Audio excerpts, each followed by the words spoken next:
título da aula digital de hoje é A Vida nos Oceanos. Nomeadamente, vou falar-vos em particular sobre a biodiversidade marinha e alguns desafios que temos para a conseguir preservar. De uma forma genérica, o que é a diversidade marinha? A diversidade marinha não é mais do que muitas ligações que existem no meio marinho, que é um meio que não vemos, não é? Que está submerso debaixo d'água. E como podem ver na figura, de facto, de animais vastos do meio marinho que habitam vários habitats, estas interligações têm que ser ricas, têm que ser fortes, para de facto existir saúde nestes oceanos, e todos estes animais em particular têm uma função essencial para que haja equilíbrio. A biodiversidade marinha, como eu disse inicialmente, deve-se acima de tudo ao espaço marinho ser um habitat e a palavra habitat, o que ela significa é, sem dúvida, ser um espaço físico ou uma casa para estas espécies marinhas. No meio marinho estão identificadas cerca de 2 milhões de espécies, das quais muitas delas, ainda outras poderão estar para descobrir, e de facto o meio marinho tem uma diversidade muito grande em termos de ecossistemas.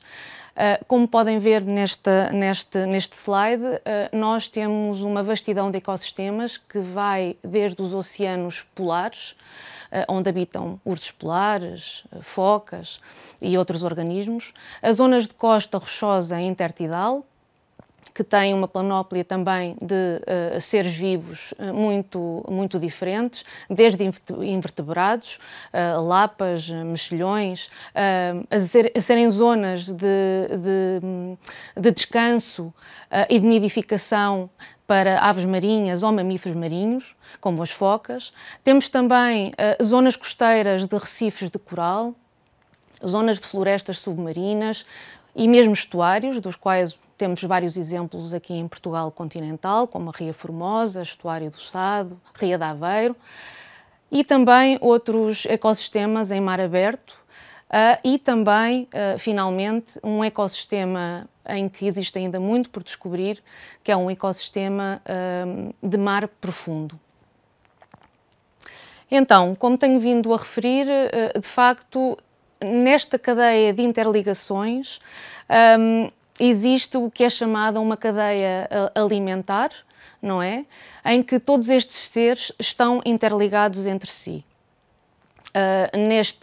Nesta figura que aqui apresento, poderão ver que nesta pirâmide o que está exemplificado é, sem dúvida, que na base desta cadeia alimentar existem os seres microscópicos, como por exemplo o fitoplâncton, as microalgas, que são seres produtores e que vão ser fonte de alimento a outros seres também, muitos deles micros e muito pequenos, microscópicos, que são o zooplâncton, que são chamados os consumidores primários. Por sua vez, estes vão ser alimento para peixes mais pequenos, chamados os consumidores secundários, e no topo desta cadeia alimentar, ou no topo desta pirâmide, estão então os grandes predadores, como grandes peixes, tubarões, aves marinhas, mamíferos marinhos e nós próprios, a nossa espécie, o homem.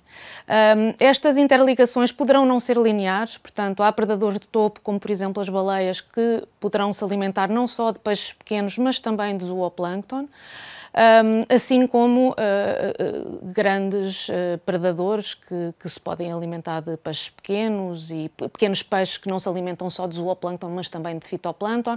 Portanto, esta cadeia não é linear, mas de facto existe algo a ter em conta, é que qualquer ameaça, qualquer problema que destabilize este processo leva de facto a um impacto muito negativo e que depois, mais tarde ou mais cedo, irá se refletir em nós como espécie.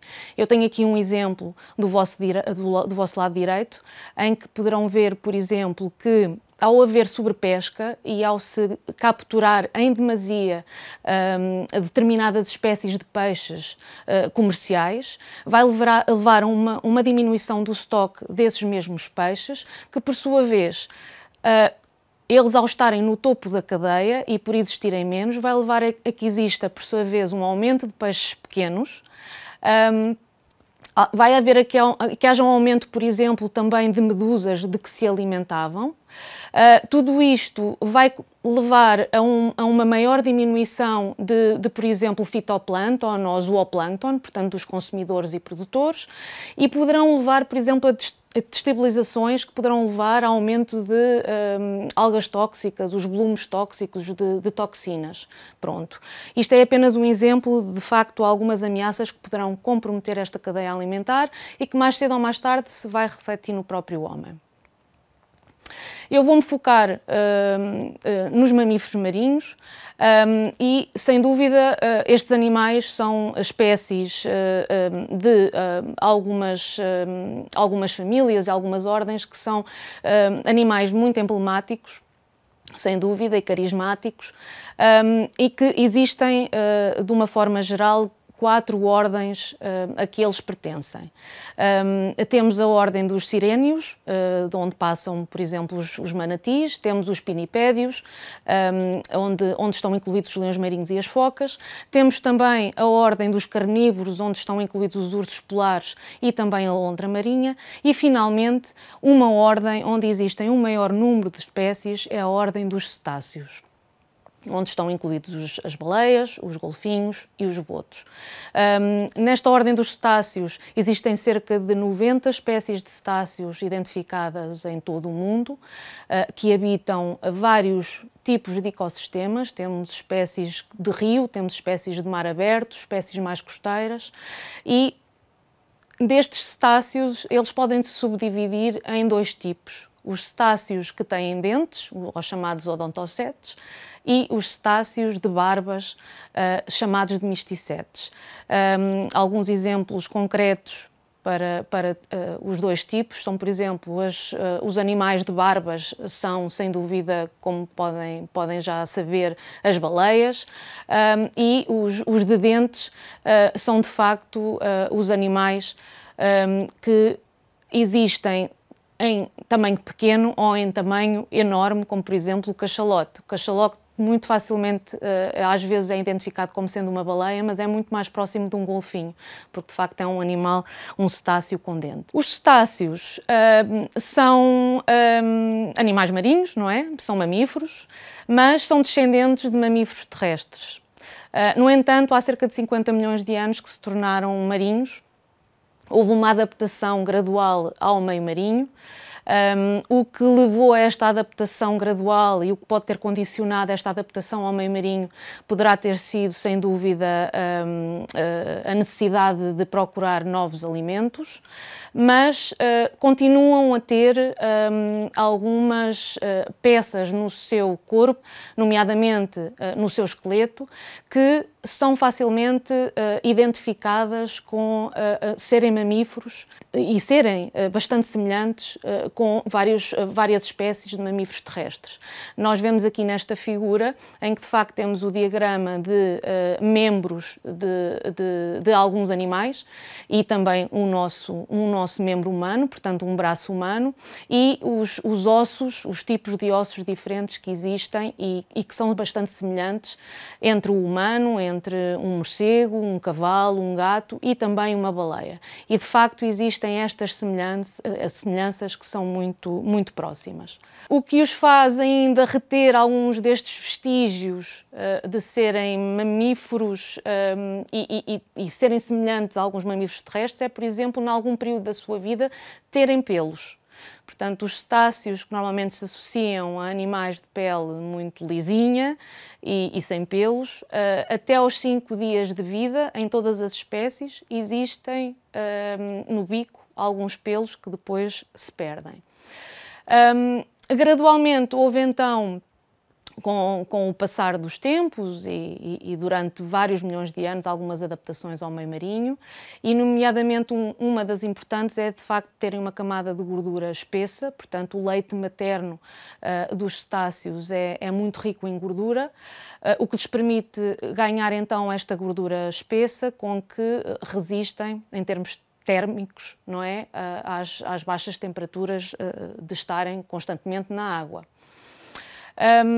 Algumas características fundamentais no seu corpo são, sem dúvida, terem um corpo em forma de fuso, portanto fusiforme, e terem a fusão dos ossos dos membros anteriores, portanto, e uma caudal muito musculada, o que lhes permite vencer o atrito da água e serem muito hidrodinâmicos.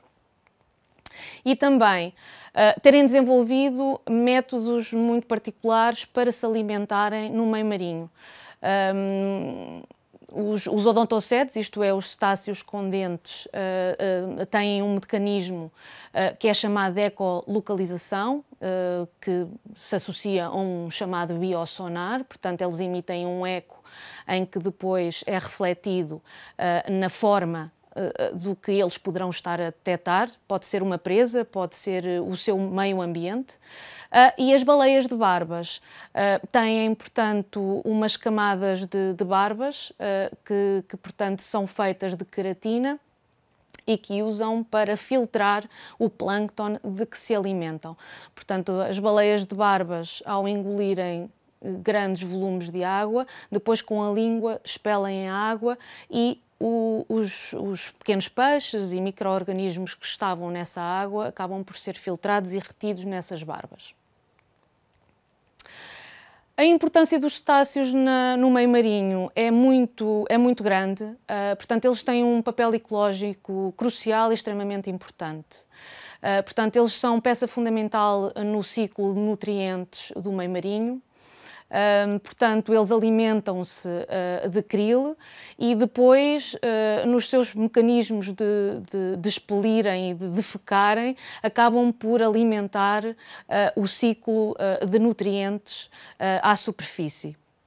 E, portanto, são também peças fundamentais na relação trófica e no controlo das populações de presas, de uma forma saudável. Portanto, eles alimentam-se e ao fazerem essa função, não é, natural, acabam por estar a controlar outros animais de uma forma sustentável. São também tidos como espécies bandeira, isto é, são indicadores da saúde dos oceanos.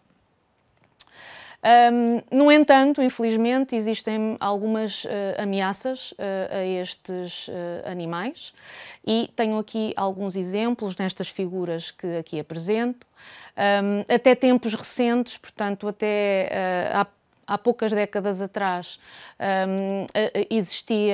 eram perseguidos e, portanto, existia a baleação, isto é, eram capturadas baleias. E, infelizmente, a nível mundial ainda existem alguns países que o praticam.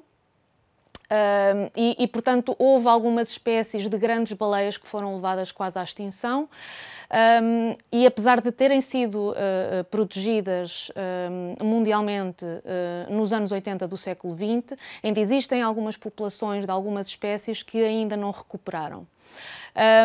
Temos outras ameaças, como, por exemplo, a poluição acústica.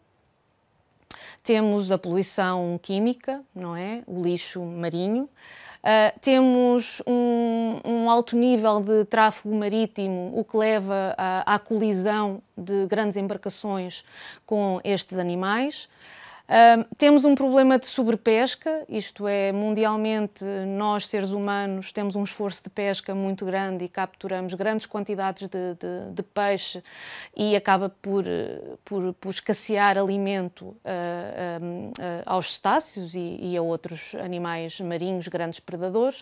Mas a principal das ameaças, que está inerente aqui à sobrepesca, é sem dúvida a captura acidental.